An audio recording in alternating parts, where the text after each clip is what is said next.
Bicycle people, how we doing? Today we're going to look at one of the offerings from Hayes Brakes. Thanks for tuning in. You are watching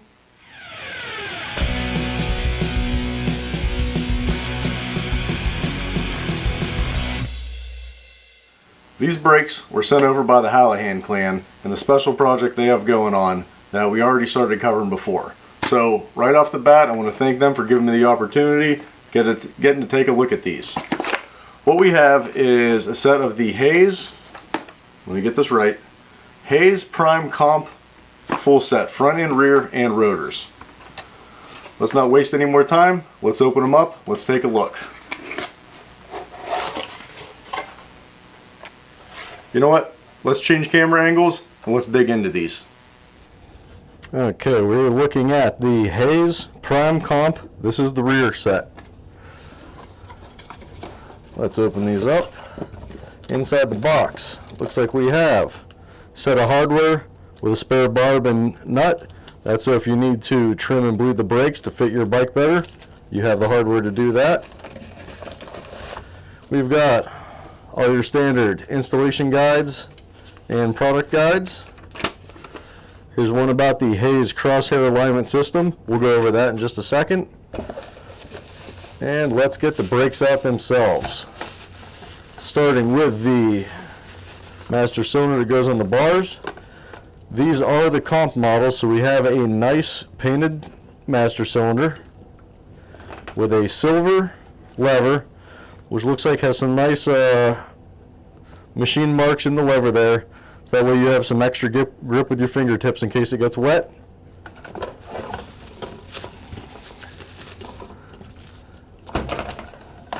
And here's your caliper. This is a 2-piston caliper. The decal on this is painted, but there's not an edge to it. You can't feel it, so there's not a lot of paint buildup, so these shouldn't wear off too bad. Here's the little illustration showing the crosshair alignment system. We'll get into more of that later. These come with this nice shim. This is to keep the pads apart when they're either shipping or if you need to do maintenance on them, or you have your bike taken apart and you're putting in a bag. Hang on to that. Keep those in between your brake pads like that. Save you a lot of problems later on. The Hayes Prime Comp. What you need to know. This system is a DOT-based hydraulic brake system. So if you have to maintain these at home, make sure you have DOT 3 or 4 brake fluid. Do not mix in mineral oil. You can ruin your seals.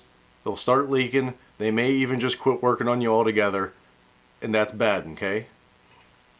Alright, so if we look again, here's a better look at the textured lever. And you can actually feel that pretty good if you're if you don't wear gloves when you ride. Your fingers actually grip on here pretty good. I can't do that. I always wear gloves when I ride. But if you're gloveless, these actually add a nice bit of traction to the lever as compared to you can feel on the smooth metal up top. I wouldn't worry about getting mud on my hands and losing grip there. It's a pretty nice brake lever. Being that they're the Prime Comp, these don't have all the adjustments that the Pro and the Expert have, like the pad contact point. But most of the time, anytime I see people with them, they're not even using them. They don't even set that adjustment. They may not if they're really good, really high racers, or they just want to have the most expensive brakes that a company makes. For most people, these comps will probably be all you need. The one very useful adjustment they do have is the lever reach. You can adjust between how far, if you have a big hand, or if you have a small hand, using this little knob right here. You can hear has a nice solid indent click to let you know whenever you're in position. Alright, let's dial these all the way in and let's see how far the adjustment changes while still having use of the brake lever.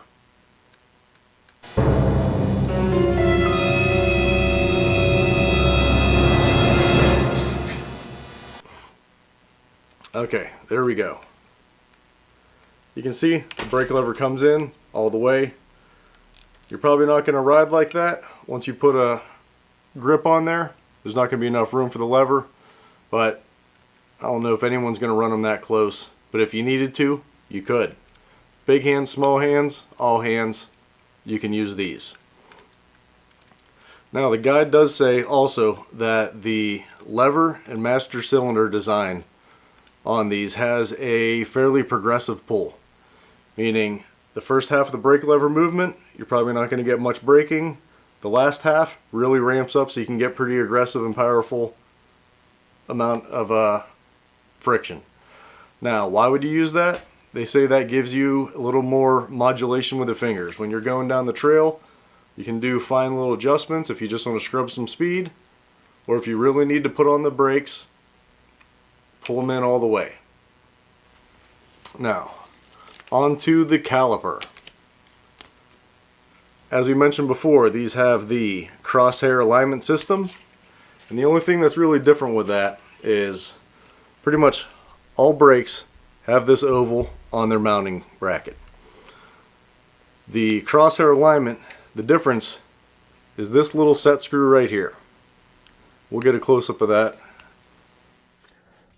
Okay, here is the close-up look at the crosshair alignment system. Usually these bolts are always just free. Whenever you tighten the caliper in there, it's usually set. Now you can adjust with that set screw and have it permanently sit exactly where you want it to within its range of adjustment. And there is one on the front and the back, so that way you can completely control the angular alignment of this brake caliper. Let's get these hoses measured.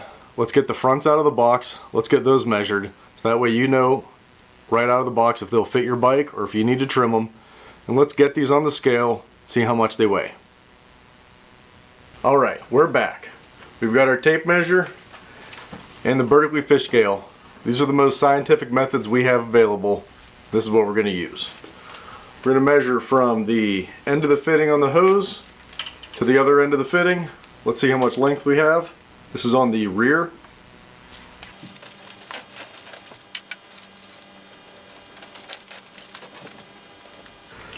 Gives us 1,620 millimeters of length, give or take some.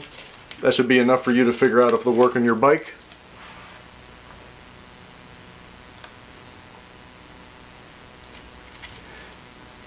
And on the rear set, we have a weight of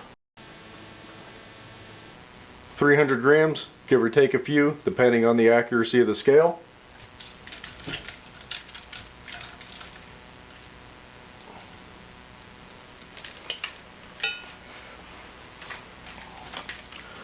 Okay, the front set comes with a hose significantly shorter already.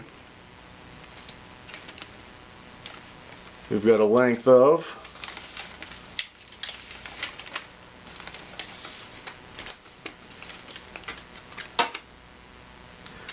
900 millimeters.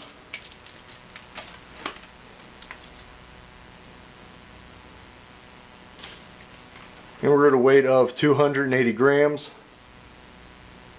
So, depending on the length you'll end up with on your bike, you'll be between 500 and 600 grams for the whole brake set. Now, I won't get to try these out just yet. These are just to take a look at. Just wanted to show them off to you. Hopefully we'll get to see them again once the project bike is finished, once the Hallahan crew is ready to show it off. So, it's up to you. You decide if these are for you. Thanks for tuning in. Be sure to subscribe. We'll see you next time.